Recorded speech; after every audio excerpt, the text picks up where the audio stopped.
technical project manager for over 10 years.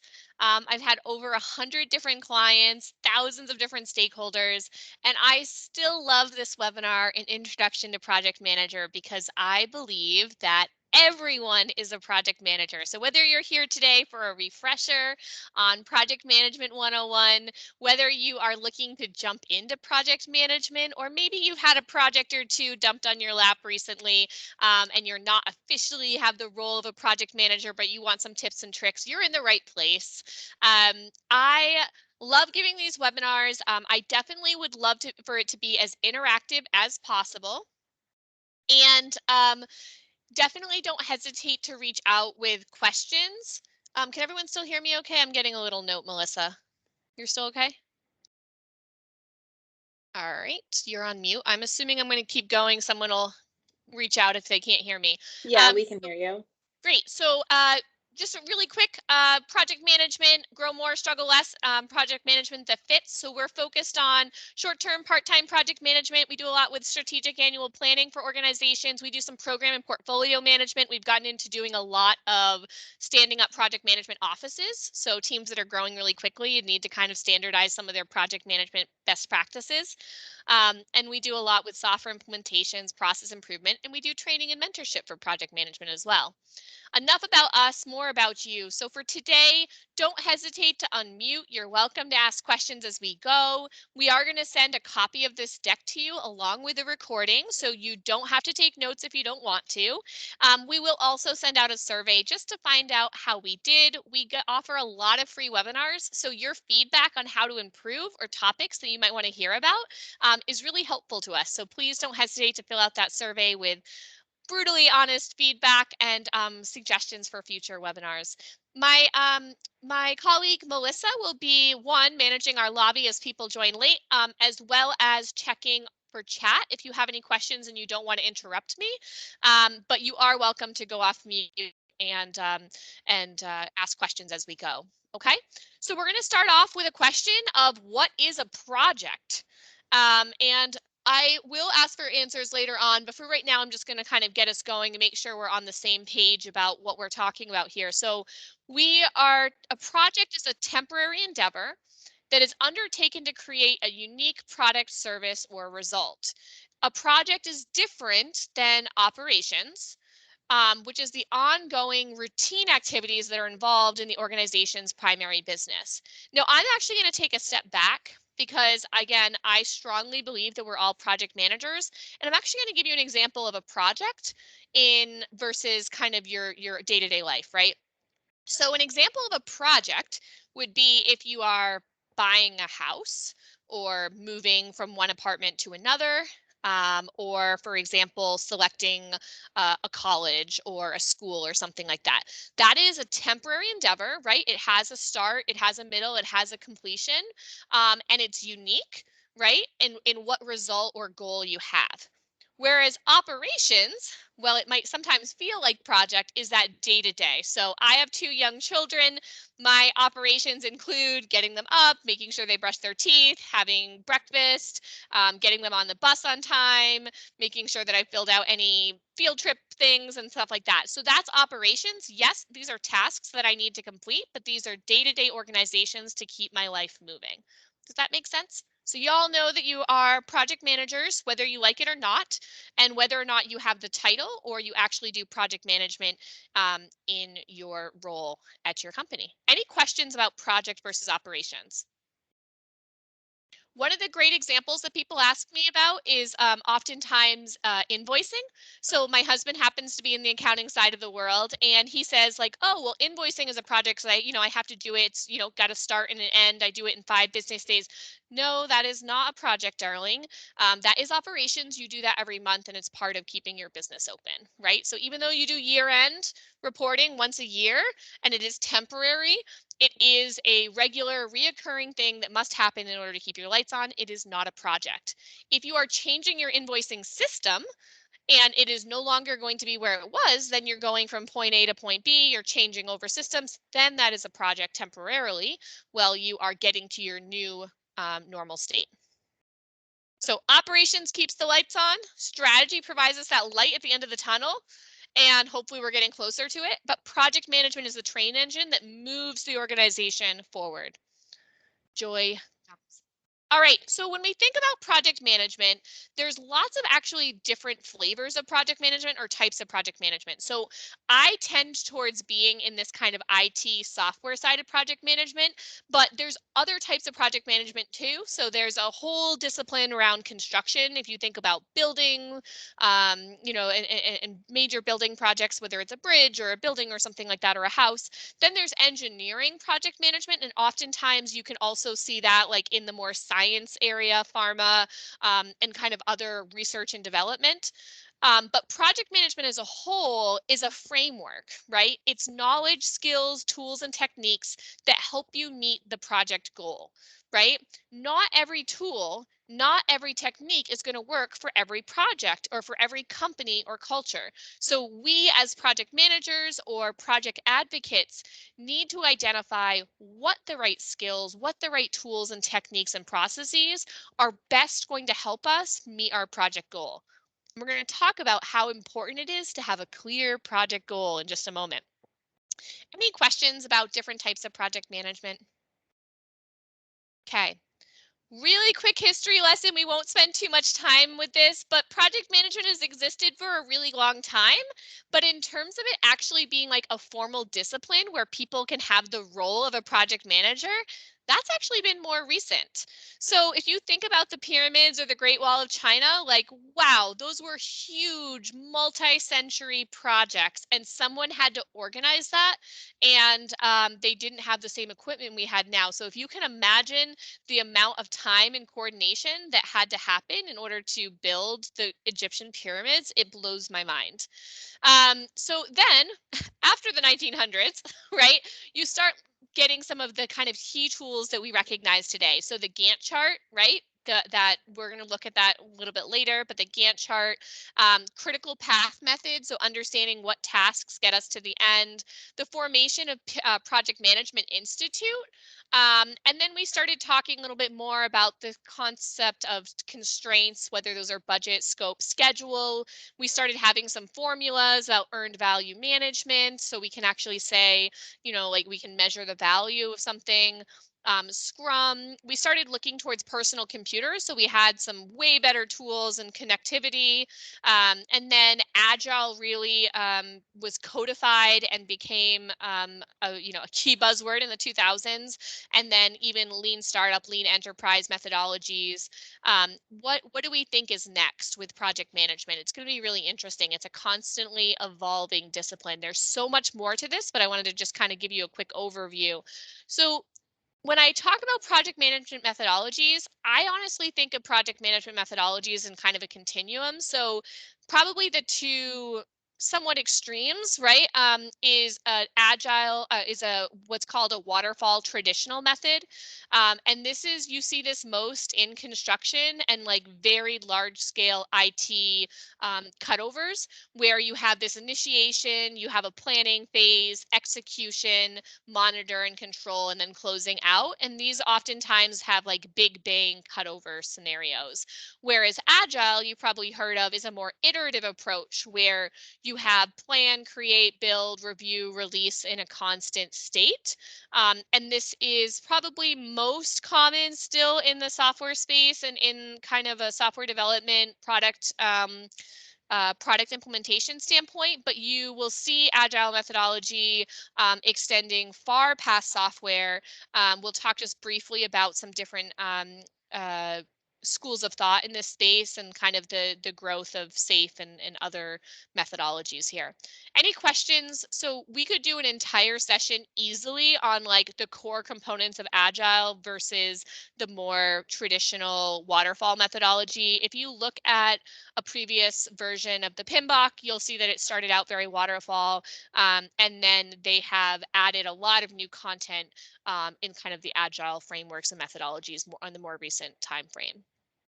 Here are some of the big brands in project management in terms of training and methodologies. So the Project Management Institute is an international organization. I would say that it's the best known, and you can, a lot of people ask me about certifications, right? So probably the PMP, the Project Management Professional Certificate, I would say is still the best known certification. Um, there's Prince 2, still more on the waterfall traditional side of things, Agile Alliance and Scrum.org. You've got the Lean Six Sigma, and then SAFe, which is that scaled Agile framework that for larger organizations. Okay, so these are some of the kind of the big players. There's literally another 20 on top of this. I just like to call out some of them. No matter how good the team or how efficient the methodology, if we're not solving the right problem, the project fails. So this is going to get us back to what we're talking about in terms of goals. Um, what I've done is I've broken it down into what I call my Project Management 101 or Introduction to Project Management framework. So we're going to just kind of walk through like a project life cycle really quickly, not specific to a type of methodology necessarily or a specific project, but like let's walk through and think how it works from start to finish, right?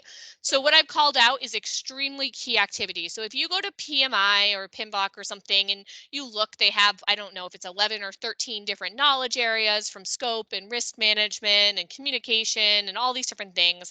They have their phases, they have a lot of different deliverables, and it can feel kind of overwhelming. When I started Echo Consulting, one of the things I wanted to do was make project management more accessible. Like, this is a toolkit that we all use and we all need, regardless of whether or not we realize it or we need a formal project management process for our project, right? So when I think about a project, I really want to simplify it.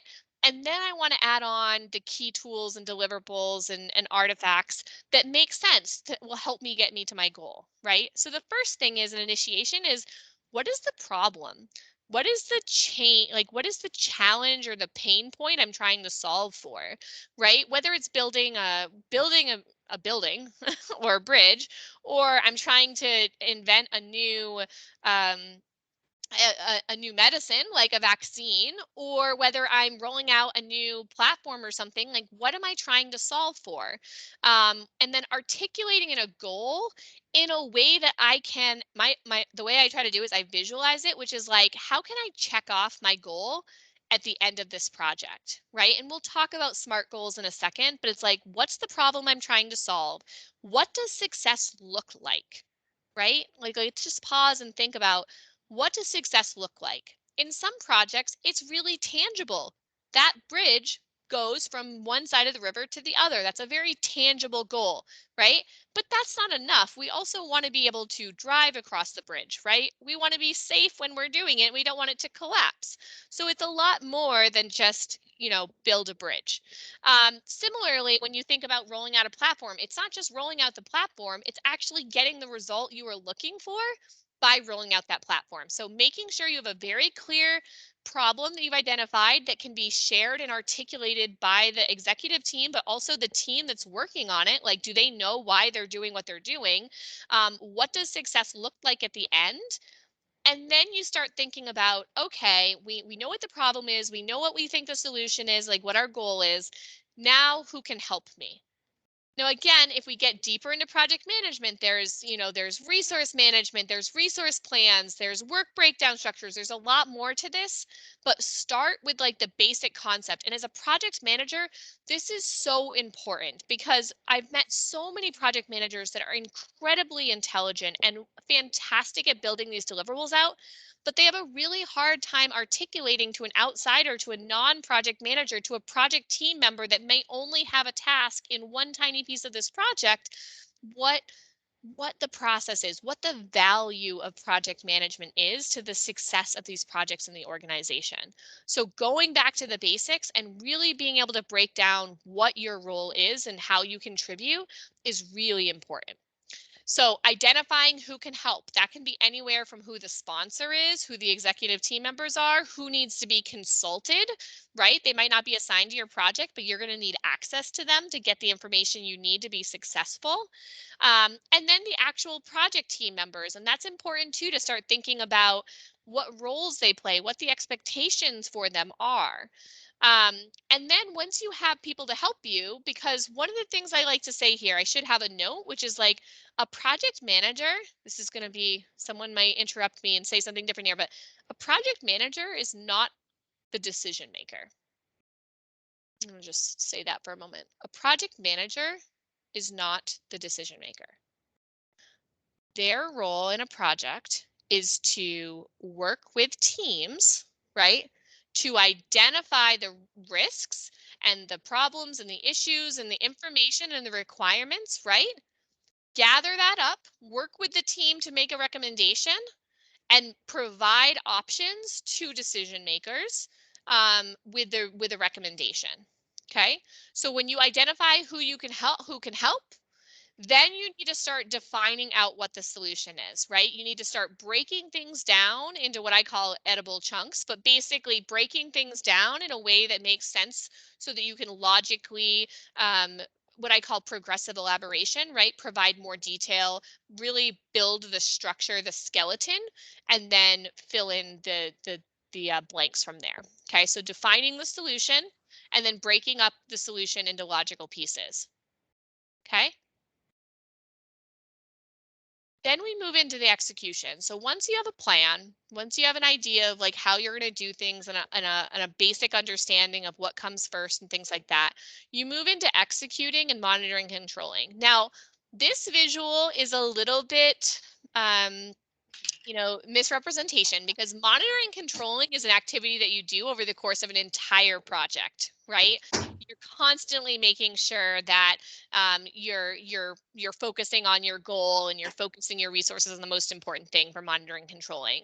But I think logically it makes sense here kind of in this iteration. So you're building the solution, whatever that solution is, whether you're building a bridge, whether you're rolling out a new software, whether you're trying to create something brand new, a new invention, you're building and you're testing and you're confirming that you're always looking back at what your goal is and you're still meeting that. So this goal might be a micro goal, like underneath a specific business requirement and things like that.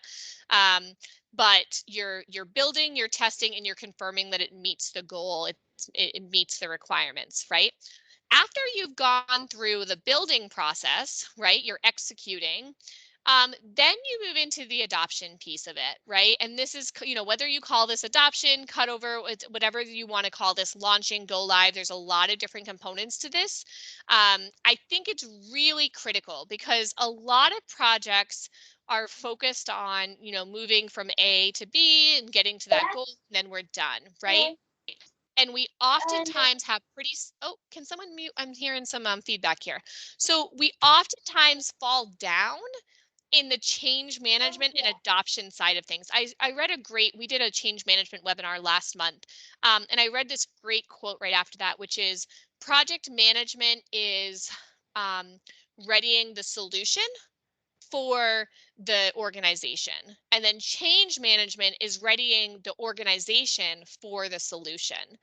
Project management and change management work really well together, but it's really a big gap for a lot of organizations where we build a solution, we spent all this time and everything like that, and then we fall down at that last step, which is that communication, that actual cutover planning, that training, that building the buy-in and making sure we still have the buy-in. Because as a project team, we've been so heads down focusing on building this amazing solution and meeting our goal that sometimes we really, struggle on transitioning something from this like safe little environment in the project team actual into operations and support, and like this is now going to be maintained going forward. So what I like to say is, adoption. So once you're building, you're focusing on adoption. So this is cutover planning. How are you moving from the existing solution to the next solution? How are you communicating to people that maybe weren't in the project team but now need to be able to adopt this new solution? What training resources do you have and what buy-in? Depending on the size of your organization, having some change management expertise in here is fantastic. If you're a super small organization, we are. Change management often is another hat that project managers put in as well. It's a great skill set to have. If you're interested, we have a change management webinar. We're happy to do an intro to change management for you. And so that the team can actually adopt, because it's not just getting to the go live, it's actually adopting the solution so that you get the return on investment from all that work you put into the project. Okay, so then we launch the solution and we need to transition that solution from the project team, right, to the actual operations and support and the people that are going to guide it moving forward. All right, so that was a quick, very high level key components of project life cycle. Again, not getting into a specific methodology. Plans are only good intentions unless they immediately degenerate into hard work. Who here has done a beautiful project plan and, you know, got it done in the planning phase, and then they're the only ones that ever looked at it and never kept it updated because they were running around trying to, you know, hit one action or another or answer a question, right? Too often our plans are a static document that pretty much is a project management tool to get through the plan phase, and we don't actually use the plan going forward as a tool with the whole team. So there are lots of different project planning tools. There are literally hundreds of them. We have a whole different practice of our organization about selecting the right tool and all those other components. So some of the big names in the space right now: Trello, Planner, ClickUp, Teamwork, Monday, Smartsheet, Asana, Basecamp. There's more of them.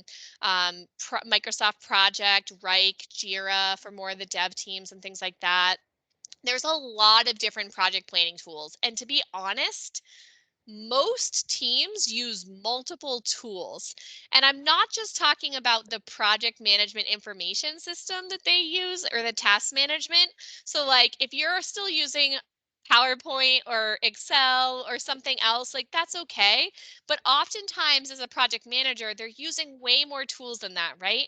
You might be having your dev team on Jira. You might be having your non-dev team, non-developers in some other system, whether it's Project or Smartsheet or Monday or whatever those are.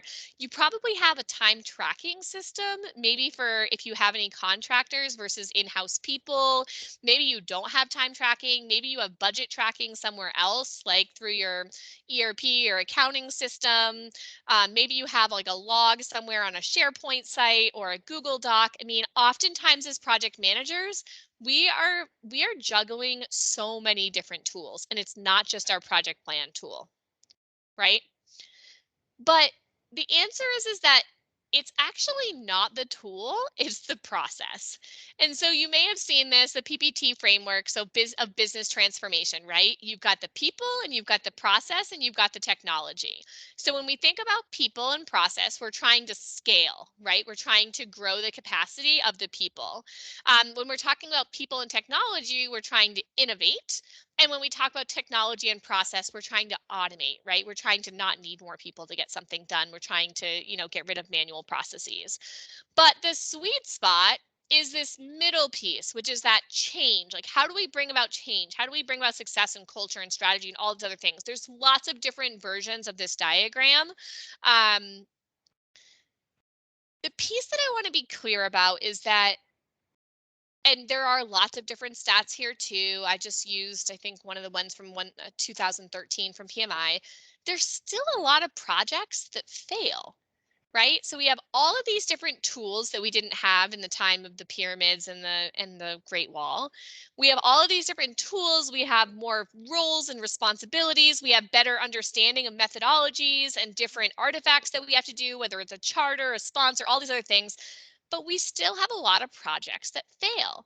Why are there so many failing projects? So I'm going to take a breather here. Does anyone want to share why they think that projects fail? Maybe they have an experience recently with a failing project that they want to share. If you don't, that's okay. I understand. Well, I can share my experience a little bit. Okay. Um, well, I think management commitment is one of the major factors for project failures. Mm-hmm. I had experienced this in recent past. Like everything was perfect, team was perfect, resources were allocated, time was there, but I think management commitment was is the most important factor, which normally we do exclude and we do not pay proper attention, and that's why sometimes I guess projects fail. Yeah, that's a great one. It's oftentimes called executive buy-in. Yeah, management having a good sponsor, prioritization. There's so many different things of that, but that's a great example. Does anyone else have another reason why they want to call out and why projects often fail? Clearly not defining scope, deliverables, and doing the work breakdown structure in a way that everybody knows what it is that needs to be done to make a deliverable a real thing. Not clearly defining requirements. It's a great one. Anyone else?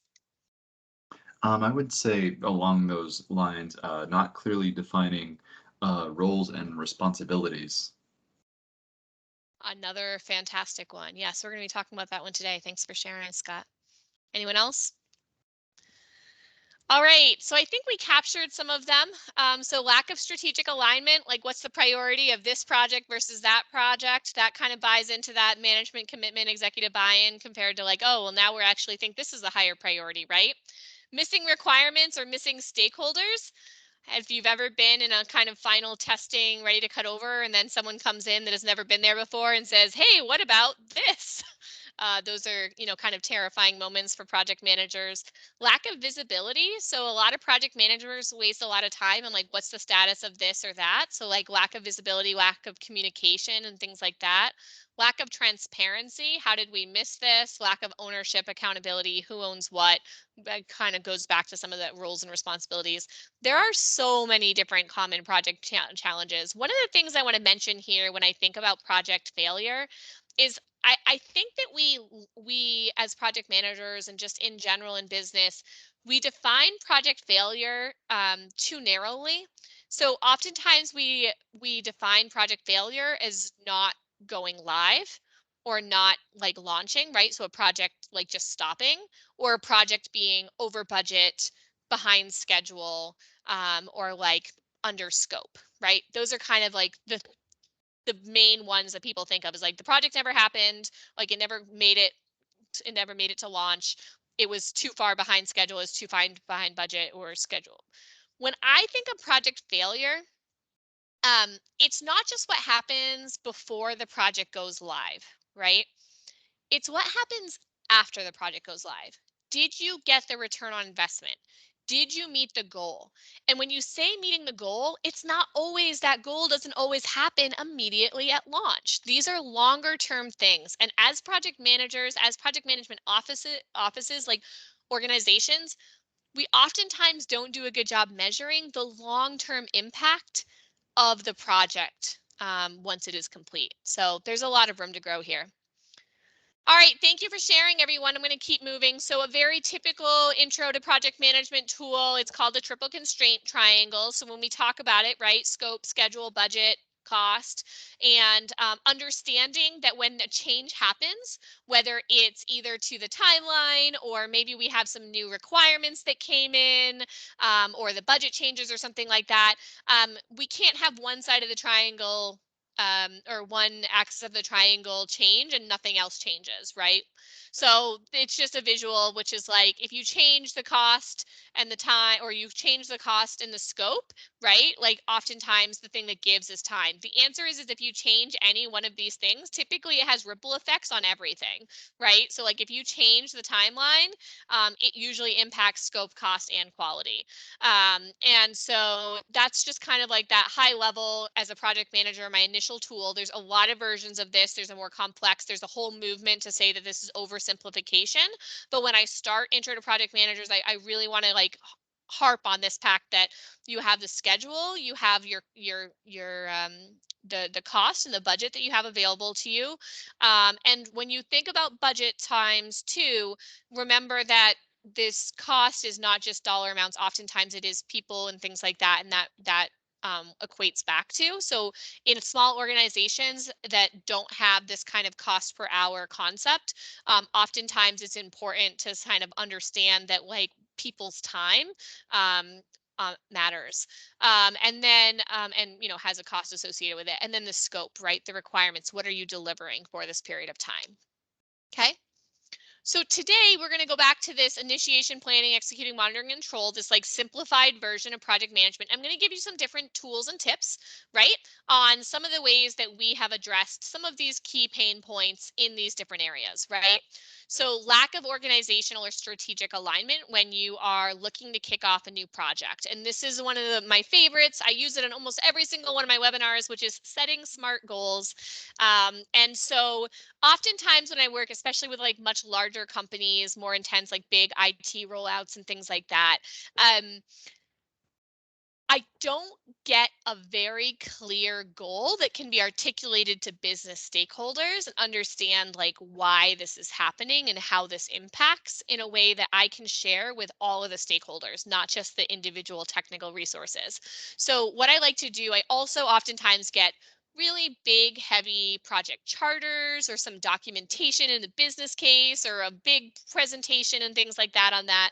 So if you're in an organization that's kind of got a heavier project management model, which is fine, like large organizations, large projects need them, try to get yourself to a simple goal that can be shared with a stakeholder across the entire organization, not just someone that's like technically on the project team and understands the details of it, right? So something that's specific, measurable, attainable, relevant, and timely. We're going to go through an example of this. Then when we talk about missing stakeholders and missing requirements, we're going to talk about the Arasky matrix. There's a lot of different versions of this as well, but when I'm starting to think about the methodology, or even within a specific project, understanding responsible, accountable, supported, consulted, and informed. And I'm going to talk about why I think that it's so important to separate out supported and consulted, because another famous version of this is called the RACI, and it actually doesn't have the supportive in there. Lack of visibility, so having that communication plan and articulating what that communication plan is. And the big tool that I like to use here is called a change log, and I'll show you kind of what that looks like. Not a change log, a project log. Documenting the risks, we'll talk a little bit about risk and mitigation planning, and then we'll finally talk a little bit about governance, so that lack of ownership as we move from the project to the closing. So these are just some quick tips you can take away if you don't have anything in your toolkit starting out for project management. So specific, measurable, attainable, relevant. So let me think of a goal. I want to grow my network, right? I want to grow my network. A SMART goal would be grow my network in Vermont by 10 quality new professional contacts this quarter, by averaging at least 1 lunch or coffee in person per week and 2 larger networking events per month, right? So I've said specifically, right, I want to grow my network in Vermont. So I'm specifically talking about where I am today. So I'm given a location. I defined that I wanted a quantity of 10. I also said quality, which I haven't quickly defined, but right, like a quality, 10 quality new professional contacts. So not just someone that I've added on LinkedIn that's in Vermont, right? And I said that I wanted time box that into this quarter, so 3 months. And I want to average, I'm giving some of the reasons like how I will do that by averaging a lunch or coffee in person and do networking events per month, right? So specific in Vermont professional contacts, measurable 10 contacts, 1 lunch, 2 networking events, plan for how to get 10 contacts. I'm going to grow. Now, the piece that I have here is growing my network will do what? Why am I growing my network right now? And then time bound this quality, this quarter, per week, per month. So I'm giving myself some guardrails. I call them bumpers. I think about it with like bowling, like bumper bowling. If you've ever done that, like give myself bumpers so that I'm not going too far off track, right? So why do I want to grow my network? Maybe the goal needs to be more specific about I want to grow my network because I'm looking to get new inbound leads in Vermont, something along those lines. So maybe I didn't go quite far enough in this specific goal. Any questions about SMART goals? So if I think about like a big bridge, right? That's when I gave that example in the beginning. I could just say like, oh, we're going to build this bridge. It's going to be beautiful, right? Well, what are we really trying to do? Right? And sometimes, remember, again, even when we say building a bridge, we have to keep in mind that our goals are not just the goals of like our specific client or something like that. It's like, okay, our goal for the bridge is to get from point A to point B, to get across the river. Well, it's more than just that too, right? As an organization, if I'm a general contractor building that bridge, I'm actually looking for the for the referral, because this bridge means so much for my organization. It's going to bring us to the next level and we're going to get more work from that. Or maybe this bridge is going to represent, you know, more economic inclusion or something. Like, there's a lot more to it. And so when we're talking to business stakeholders, especially that aren't on the project team necessarily, we want to have a goal that means something and motivates them and can be shared. And if I ask any member of my project team, I want them to be able to give me a very close representation of what this goal is. And it's not going to be a 10-page project charter. It's going to be, our goal for this project is this. How is this impacting my company, my team, my world? Like, what is my goal here? Okay. All right, so the next tool I wanted to give you guys is called Arasky. So when you think about this, this can be done in a lot of different ways, right? So this can be done at a project management methodology standpoint in terms of who is responsible for what key deliverable. This can be done at a task level or an activity level, et cetera. So I'm going to give a couple of examples here. So when I say responsible, and I'm talking about at the project level, like who is responsible for a project, oftentimes I'm talking about the project manager, right? The project manager is responsible for the project. The person that's accountable is oftentimes the project sponsor. It's the person that is speaking to the leadership team, the strategic decision makers. And so oftentimes that could be a director, a VP, a C-suite person, depending. Oftentimes I try to keep them out of the C-suite, but it depends on the size of the organization. When I say consulted, I mean someone that I need to get information from, or that I might need to lean on for information. Maybe there's someone that's already completed a project like this, or you know, they're a key stakeholder, but they're not someone that's going to be a key hands on the keyboard, is what I say, like someone that's actually going to be typing up something for a deliverable. It's usually a situation where I'm interviewing them or I'm asking for their expertise. Supportive are people that I'm actually saying are on my project team. They might be the people completing. So if I think about a requirements document or requirements for a key component of the project, oftentimes this might be an analyst or it might be a subject matter expert. It's someone that's actually doing the work, as it were. And then there's people that are informed, and these are stakeholders, and these people that might need to be aware of the project status as we go through, or the status of a specific project or something along those lines. Make sense? This is at a project level. You can break it down to an activity level, which I oftentimes use if I have a new project organization that's not particularly mature or something, and they need to know, well, who's going to be responsible for which activity, right? So I might break it down into, again, these are still very high level activities, but a requirements document versus contracting with a vendor versus a user experience design or build development, right? And then I might have a role for Victor that, for example, maybe Victor is an architect, a solution architect, and maybe Jean is a business analyst, and maybe Heather is a subject matter expert on that tool in current state. And maybe Richard is also, right? So these are different people, and you actually can put their names and or their roles in here, and then you break down the specific deliverables that are associated with this. Make sense? So responsible, accountable, supportive, consulted, and informed. And the way I break it up is that supportive are people that are hands on the keyboard. They're members of your project team. Consultants are oftentimes people that I'm interviewing or asking questions or clarifications on, but I'm not expecting to actually deliver a specific component. So my other tool that I like to share, so in project management, there's oftentimes what's called a risk register, an issue register. You have their project plan, you might have a decision log, and you might have a change request log or a change order log or some other change order process. I combine all of these into one, and I simply identify what type it is. Again, depends on the maturity of an organization, but it can be really hard because a risk might become an issue, or a risk might become a decision, or an action item might become a decision. So over the life cycle of these different components, they can change what type they are. And I find it very difficult for my project team to know to go to this log or this log or this place. They find themselves kind of looking all around when I want a single place and then build reports off this. So this can be done in Excel, Excel. It can be done in any project management information system. Really what you're looking for is what the description is. You always want to know what type it is. Is it a risk? Is it an issue, decision? Because this is going to play in terms of, are you looking for mitigation strategies or actions? What are you looking for? Owner. So who is owning it? Who is assigned to this item right now? What's the status? Open, no, new, open, closed, right? The priority, or depending on like if it's a risk, you can say severity, but usually I do priority, critical, high, medium, low. You can say due date, ETA, whatever you want to say here, but there should be a date associated with this. Typically, you end up having a date when it was opened and a date when it's expected to be closed, and then what the actual close date is, but this is a simple version. What the notes are, and so for notes in this very simple version, I would have my mitigation strategies for my risk. I would have what my next steps are for my issue. I would have action items if it's more complex than just what's in the description. For decision, typically I'll include like what the date or meeting was that the decision was made, who the owner was, if there were multiple people in there. And then if it's a change request, oftentimes if you have a change management process or a change request process, it's just a place to hold it so you can look across all the things that have happened.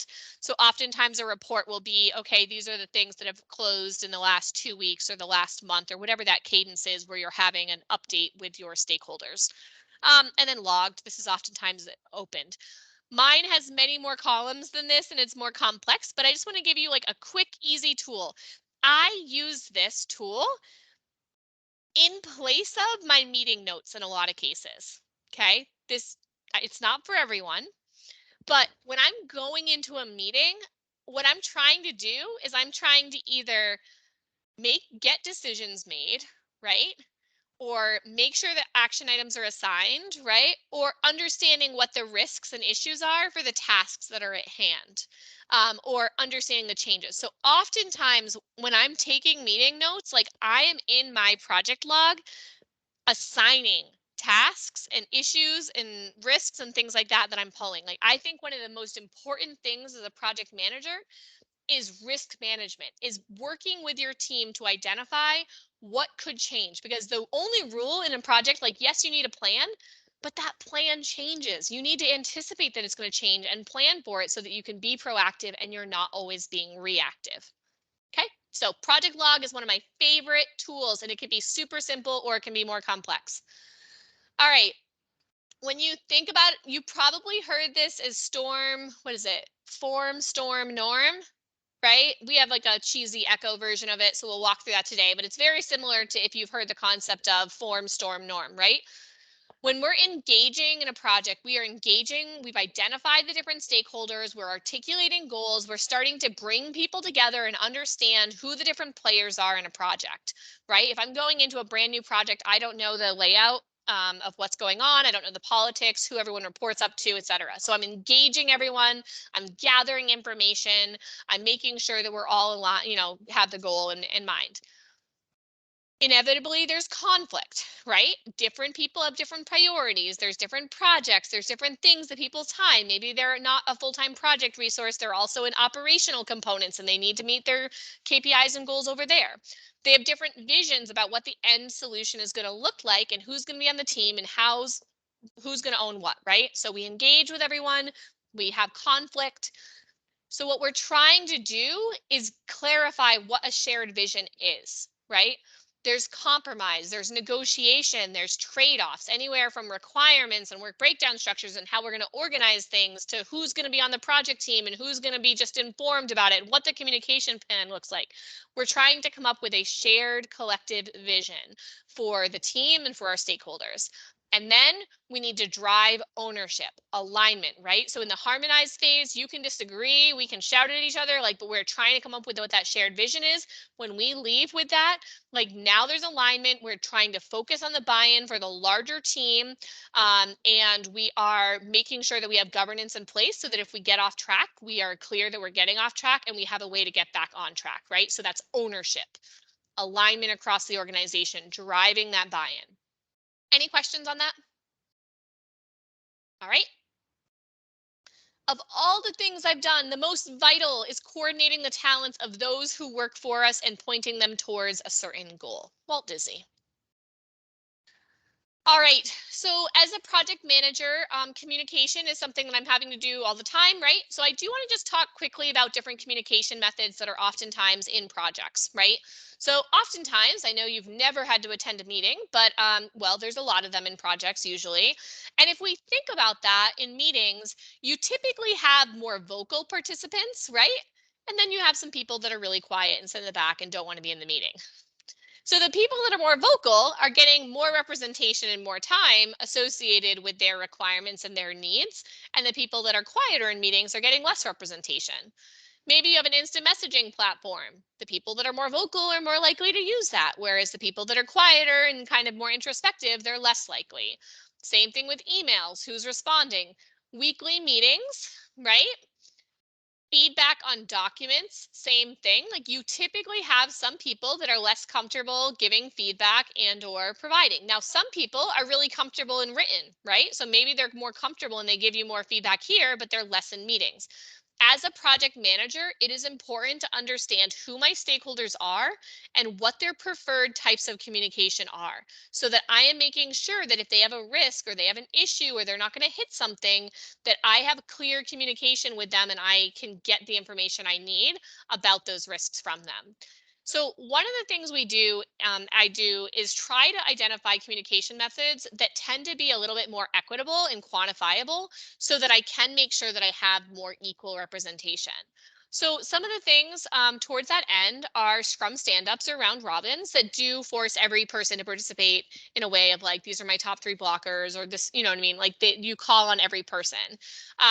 Doing one-on-ones weekly. I mean, I've had teams of hundreds of people, so that's not possible as a project manager to meet every single person, whereas I might have a team of 4 and it is possible. Using really quick surveys or anonymous voting or prioritization matrices or some other way of quantifying people's opinions on things to try to get buy-in. One of the worst things you can do is like work through a work breakdown structure and like get to the end and like, this is the beautiful holy grail of a project plan. Who doesn't agree with this? Who's raising their hand, right? Like it's not useful. So how instead do we force people to really give us honest feedback and say, okay, everyone, turn it on the head. One of my great tools that I like is called a pre-mortem. So I actually get to the end of the exercise and I say, all right, everyone has to write down 3 reasons, or everyone has to share 3 reasons of why this project is going to fail.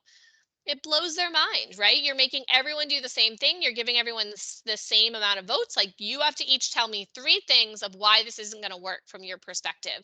I'm not asking for validation. I'm not asking for feedback. I'm telling you, tell me why this isn't going to work. And then I'm bringing all these different experiences and saying, oh, hey guys, 90% of you think this is going to be an issue. Let's work on that. Let's address this, right? So different strategies as a project manager to make sure that you are getting good representation from your team. There's a reason that they're a subject matter expert and you're not. You're a subject matter expert in project management. You are managing the project. They are managing their areas of subject matter expertise. Okay. Last tool, and then I promise I'm going to wrap up and give you guys time for questions. Okay, so governance plan. It's really important with the project management that you move from a point of after go live to a point of transitioning it to support.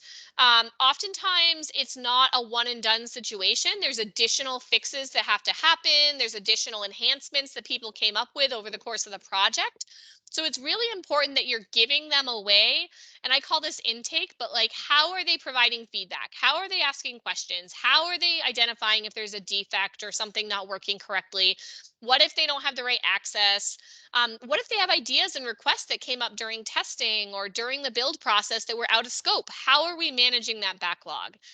Who is reviewing this? The project team is getting dispersed, right? The project team was a temporary team. Now this is moving into operations. Who is reviewing this information? Who is this how is this project team passing this information off to operations, right? What is that governance board? And I say meeting here, it doesn't need to be a meeting, but like, who is reviewing that information? How are they how are they prioritizing it? And once they do, how do they say yes or no? Okay, so they have this great new idea and it's a no, like we're not doing it. Who's communicating that? So many times we have suggestion boxes or say like, oh, hey, put your ideas in here. And then we never communicate back with the stakeholders, right? So it's really important to have an intake process and a communication process when people give us feedback. What does that backlog look like? So it's not going to happen right now, but maybe in the future. What does that backlog or roadmap look like coming out of the project? If something does need to get fixed, right? Or something is going to get changed or enhanced in the platform or solution or whatever that looks like, right? There might be something that we, in software, in tech, we call it hot fix, right? Like this is an emergency. This needs to get fixed immediately, right? Like this is going to skip over and move over. Or, oh, this is a longer term enhancements. We want to plan, we want to build, we want to test, we want to go through a regular like project process and then release this, right? And this can be operations as well. So DevOps, I mean, I'm oversimplifying here, right? But like, how do we get changes to what was initially went live? All right, we are coming to the end. I wanted to make sure I have plenty of time for questions or thoughts or things like that. So again, we talked about high level initiation, planning, executing, monitoring, controlling. We didn't get too deep into agile versus traditional waterfall, but high level project workflow. Some of the tools that we want you to leave you away with, and we'll send over this deck and the recording of the deck. So recording of this webinar. I think that's it. So if you loved this and you want to come back for more, we do have a channel on YouTube that has all of our webinars to date. So we have other topics and we have new topics coming up as well. So in January, we're doing self-care wellness techniques to battle burnout. One of our project managers is also a health coach, so she'll be managing that, which is awesome. We all need to have that in mind in January. For February, we're going to be talking about project management offices best practices. So that's a really fun one. And then we're going to be doing another one called techniques to analyze and manage risks in projects. So we'll be taking that concept of a project log and going much deeper into risk management.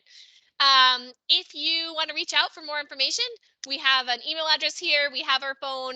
You're welcome to check out our website. If you want to just introduce yourself one-on-one for 15 minutes, you can go to our Calendly and grab time with me if you want to follow up on a specific topic. And we do also offer project management services and stand-ups and things like that if you're looking for that type of support. Melissa, did I miss anything? I don't think so. All right. Any questions, anything we want to deep dive on, any clarifications coming out of this quick overview of project management? Thanks, Molly. That really was a fantastic session. Oh, I'm glad you enjoyed it. Being an IT project management, I have been into project management from last 3 to 4 years. This really was a helpful session. It's a good refresher, right? Because like we go so deep, like you're an expert in your space, a subject matter expert. We go so deep. Sometimes it's nice to just come up and look around and be like, oh yeah, this is this is what everyone else realized we're doing. That's great. Okay, go ahead. What's your question? Yeah, exactly. So what do you think? How important is it for project management? How important is it for a project manager to have a functional knowledge of project, considering IT project? That's a great question. Okay, so as a lifelong learner that is super curious and inquisitive and wants to know everything, like I love having subject matter expertise in the project, but it can be a handicap because we think we know, like we think we're subject matter experts, right? Like in that, and then we fall into a place where we end up like making decisions that we probably shouldn't. So there's a lot of value in both ways, right? So like an example is like we're a Smartsheet partner, and so we've been doing a lot of Smartsheet PMO implementations recently, and like I play the hat of a project manager as well as like a technical solution architect and things like that. It can kind of be hard to manage both roles. When I have a newer PM, and I oftentimes say that a project, a real, a project manager expert has to go through an ERP implementation to like it's trial by fire, because there's no way in an ERP implementation for you to be an expert in all the different components of it. It's really good as a project manager to be stretched outside of your area of subject matter expertise so that you really can rely on the skeleton and the planning mechanisms and everything else for good project management. So I actually don't think that you need to be an expert in the specific type of project that you're doing. It's helpful to be familiar. But honestly, as a project manager, it's really good for me to have to Google. It sounds funny, but if you're in a meeting and there's terminology or there's abbreviations that are happening and you just feel like you're over your head, I have a Google rule, right? So it's like if I Google it and it's not in the top 10 results, it's not in, like above the page results, then it's a legitimate good question because there's other stakeholders that might not be there. And even if they are going deep dive into their specific area of subject matter expertise, you have to bring it up a level and represent it to other stakeholders. So not being an expert can help you not overlook things that you think that everyone should know. So I think there's a lot of value. I'm sorry I'm not giving you a 100% answer, but I think there's a lot of value in not having subject matter expertise in a specific type of project. I agree. That's great. And my second question is, considering you are not you don't have any functional knowledge of the project. Like Yep. I'm a I will take my example. Yeah. I'm a ERP project manager, but sometimes I do have to handle some projects which are like technical. Yep. And then what are the important factors that I should take care of being a project manager, having no knowledge of the product or on the functional side? Yeah, so I mean, when you don't have that expertise, like as a subject matter expert in a specific, so ERP projects, right? As you know, there's so many different ERPs. So going through Exactly. an ERP project will give you kind of the high level understanding, like you know that, wow, data management and data cleanup and transition like is a big piece of this. And like I have to make sure that I give extra time. So you have some high level understanding of that. But you don't necessarily know the different modules in each ERP, right? So you don't necessarily know if this fits here or there. If you don't have the underlying skill set in the platform that you're implementing, it becomes even more important that you do a great job with risk identification with your team, right?